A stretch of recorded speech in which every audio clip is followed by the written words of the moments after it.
কোম্পানিতে প্রথমে কত নাগাদ আগুন লাগে? আগুন লাগে 4টে নাগাদ।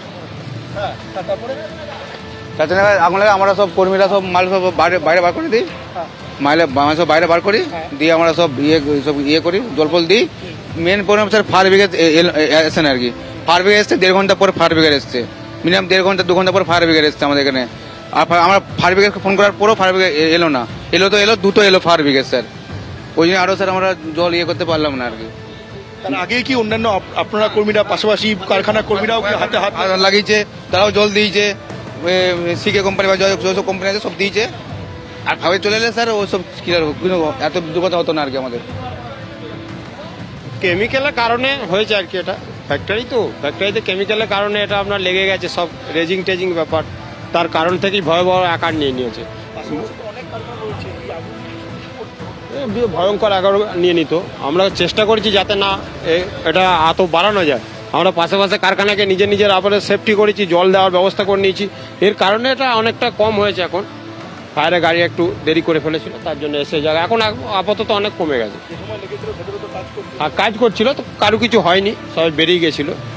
রেজিংয়ের ইয়ে থেকে, কেমিক্যাল থেকে হয়ে গেছে স্যার। ভিতরে কেমিক্যাল ছিল না অ্যাকচুয়ালি। কেমিক্যালের ফলে ওটা আপনার অনেক ভয়াবহ আকার নিয়েছে। এবার বড় বড় ড্রাম যখন একটা বাস্ট হচ্ছে, আরও বড় এরিয়া নিয়ে নিচ্ছে, তার কারণেই এটা হয়েছে। এখানে যে কর্মীরা রয়েছেন তারা যেমনটা বলছেন যে দমকলে খবর দেওয়ার পর কিছুক্ষণ বাদে এখানে দমকল এসে পৌঁছয়। দমকলের ইঞ্জিন 15টা ইঞ্জিন এখানে এসে পৌঁছেছে। যুদ্ধকালীন তৎপরতায় কাজ চলছে।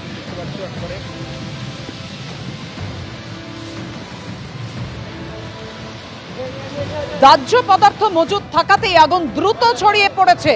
তবে আগুনকে যে এখনো অ্যারেস্ট করতে পারেননি দমকল কর্মীরা, সেটা ছবিতেই স্পষ্ট। কারণ যেটা জানা যাচ্ছে, এলাকার কারখানার কর্মীরা যেটা বলছিলেন যে বিকেল 4টের সময় আগুন লাগে, তার 1.5 ঘন্টা পর দমকল কর্মীরা আসে, যার ফলে আগুন নিয়ন্ত্রণে আনতে যথেষ্ট এই মুহূর্তে বেগ পেতে হচ্ছে দমকলের কর্মীদের।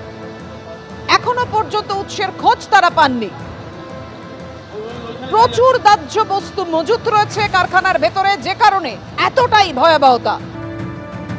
হাওড়ার সাঁকড়াইলে বিধ্বংসী আগুনের সেই ভয়াবহতার ছবি আপনারা এখনো দেখতে পাচ্ছেন, কেননা এখনো আগুনের পরিস্থিতি সেরকমই রয়েছে। বিকেলে আগুন লাগে, তারপরও আগুন নিয়ন্ত্রণে আনতে যথেষ্টই বেগ পেতে হচ্ছে দমকলের কর্মীদের। এখন ঘটনাস্থলে 15টি ইঞ্জিন কাজ করছে।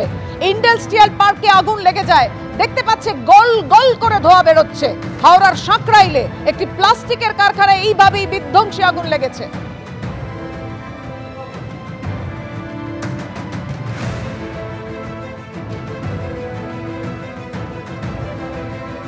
কথা বলবো, আমাদের সঙ্গে রয়েছেন আমাদের প্রতিনিধি সৌমিত্র রায়। সৌমিত্র, এই মুহূর্তে আরো কতক্ষণ সময় লাগবে? দমকল কর্মীরা কি বলছেন আগুন নিয়ন্ত্রণে আনতে?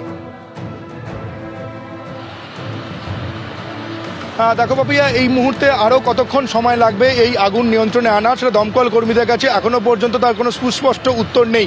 কারণ তোমাকে বলে রাখি, যত সময় গড়াচ্ছে এই আগুন ততই বিধ্বংসী আকার নিচ্ছে। তার কারণ কি? তার কারণ হচ্ছে এখানের আবহাওয়া।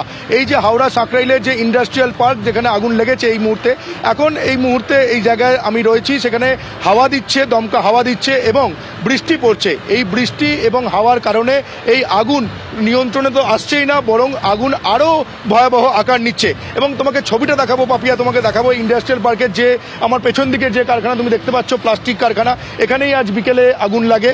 এবং আগুন লাগার সঙ্গে সঙ্গে এখানে তার কর্মীরা কাজ করছিলেন, কর্মরত অবস্থা ছিলেন। কর্মীরা ছুটে কারখানা ভেতর থেকে বেরিয়ে আসেন এবং আশেপাশে যে কারখানা রয়েছে সেখান থেকেও কর্মীরা এখানে বাইরে বেরিয়েছে। এই যে কারখানা আগুন লেগেছে, এই কারখানার মধ্যে প্লাস্টিক সামগ্রী রয়েছে এবং তার পাশাপাশি বিভিন্ন কেমিক্যালসের ড্রাম রয়েছে। তার ফলে এই আগুন যত সময় যাচ্ছে ততই কিন্তু ভয়াবহ আকার নিচ্ছে। তোমাকে ছবিটা দেখাচ্ছে আমার ক্যামেরা পার্সন অপূর্ব মাঝি। পাপিয়া, তুমি দেখো, এই যে দেখতে পাচ্ছ এখানে একাধিক ড্রাম বের করে রাস্তার উপরে রাখা রয়েছে। এই ড্রামগুলোই কিন্তু এই যে প্লাস্টিক কারখানা যেখানে আগুন লেগেছে তার মধ্যে এই রঙের ড্রামগুলো ছিল। ফলে এই রং খুবই দাহ্য পদার্থ। ফলে সেই কারণে যে মুহূর্তে এখানে আগুন লেগেছে সেই কারখানার কর্মীরা তো বটেই, তার পাশাপাশি তুমি যে দেখতে পাচ্ছ এই যে কর্মীদের ভিড়, এই কর্মীরাও হাতে হাত লাগায়। কর্মীরা হাতে হাত লাগিয়ে এই যে রঙের ড্রামগুলো, সেই রঙের ড্রামগুলো এই কারখানার মধ্যে থেকে বার করে নিয়ে আসেন বাইরে।